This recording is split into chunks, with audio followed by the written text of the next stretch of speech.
In today's video, we are going to be summarizing or speaking about the ideas discussed in this book called The Art of Thinking Clearly by Rolf Dobelli. Let's get started.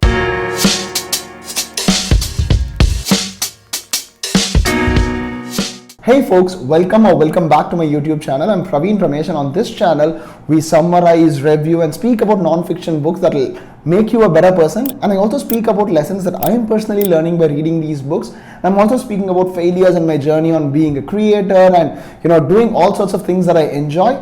I find it immensely useful. I hope you do too. The Art of Thinking Clearly is one of the first few books that I read on cognitive biases, and it's a pretty interesting book because for multiple reasons. One, it discusses 99 biases, some of which overlap with each other on how we take decisions, how we think and stuff like that. And two, each of these biases are summarized in around 2.5 pages. So each book starts with, each chapter rather starts with, discussing what the bias is and how we kind of apply them in our day-to-day lives, and summarizing what the bias is in a couple of sentences. So if you're someone who's just getting started, knowing how people take decisions, what do people think, what are the biases that you are undergoing while taking decisions, this book is a great place to get started. Let's get to what this book discusses.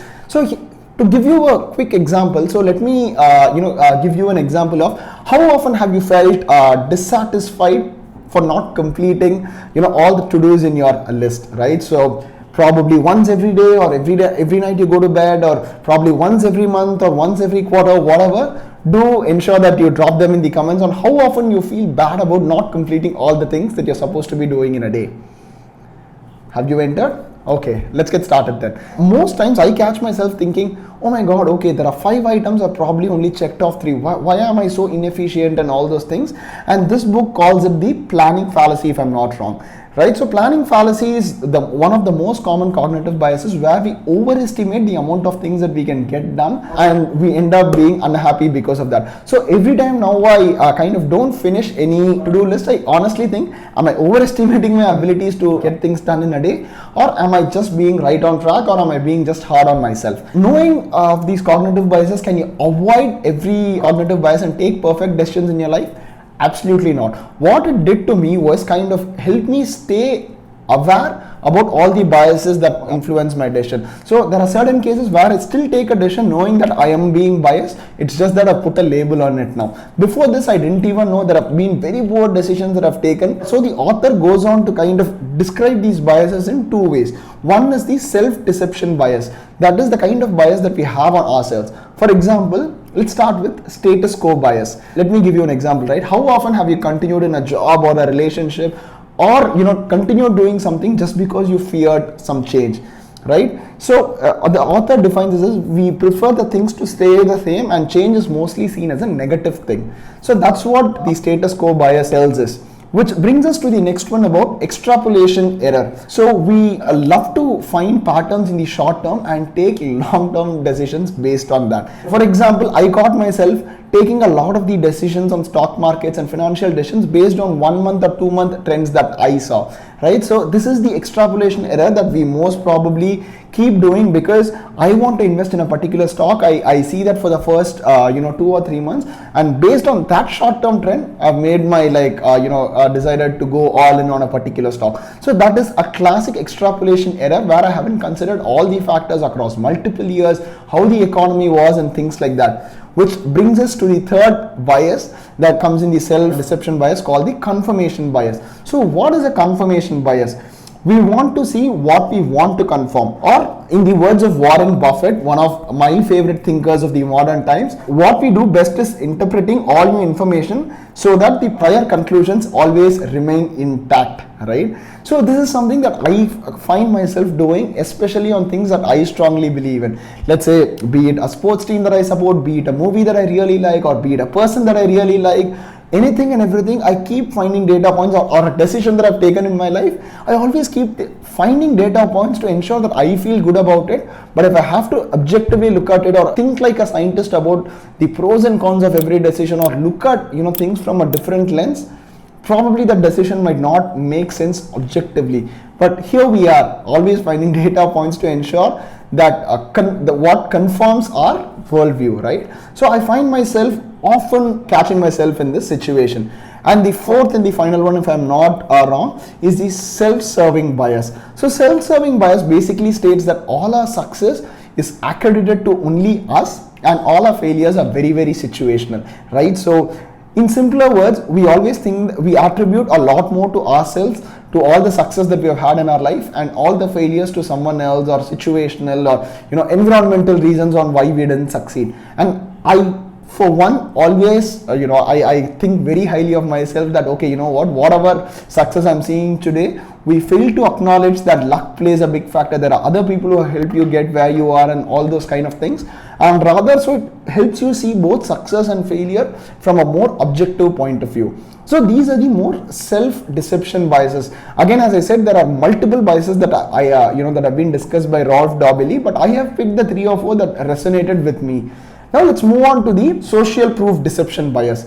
And the first one is social proof, right? So we try to go with the mob mentality, where how often have you kind of caught yourself buying a software or going to a university or making friends with people just because your close circle of people or people online have been raving about a particular phenomenon. So Rolf goes on to say 1,000 people believing in a foolish thing is still a foolish thing, right? Because 1,000 people believe in something, it doesn't make it like the right choice for you, right? So when always be aware that just because a lot of people are saying something is right, it doesn't mean that it is right for you. So always take that objective view. So that's the social proof bias. The second social proof deception bias that we all have is called the survivorship bias.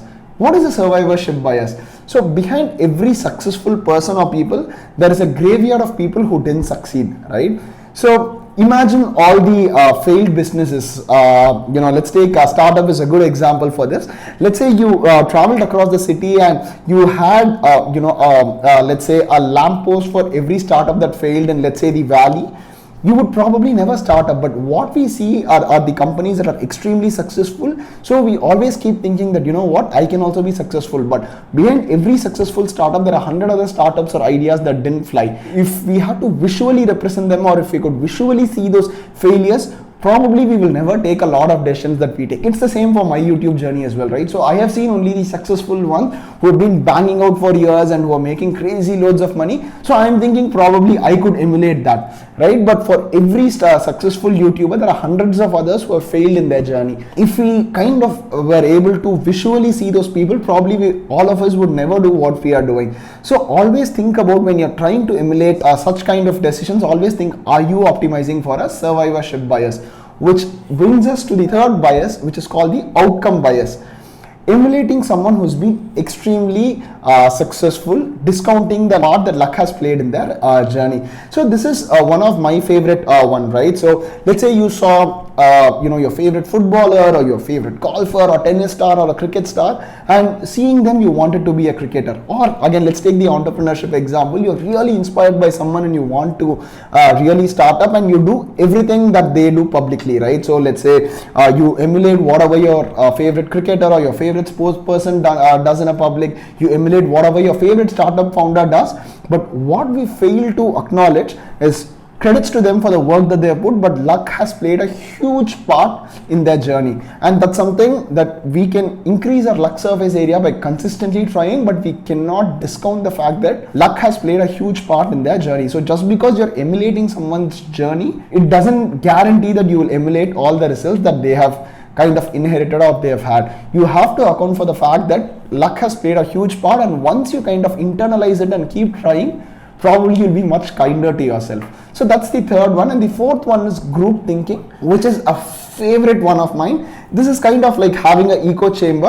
Our doubts or fears get washed away when we see a group of people who conform with our point of view. The author goes on to say, never underestimate the power of a persuasive person in a group, right? So how often have we kind of led on to a certain kind of thinking or a certain point of view because the loudest voice in the room wanted us to think that way, right? And more often than not, we fear presenting an alternate point of view, or we don't even want to think about other point of view because the whole of the group is agreed and we don't want to be the one that's singled out, right? So again, I'm not saying that you will never be in a situation where you're group thinking, but just be aware that you are taking decisions based on group thinking, and that's perfectly okay or not okay depending on the situation that you are in. So as I said, the author goes on to discuss a lot of these biases, and I have highlighted only a few. I hope this has inspired you to kind of pick up the book and read it on your own. Do let me know what your favorite biases or what is the one thing that you learned from this video. Until I see you in the next video, this is Praveen Ramesh signing off.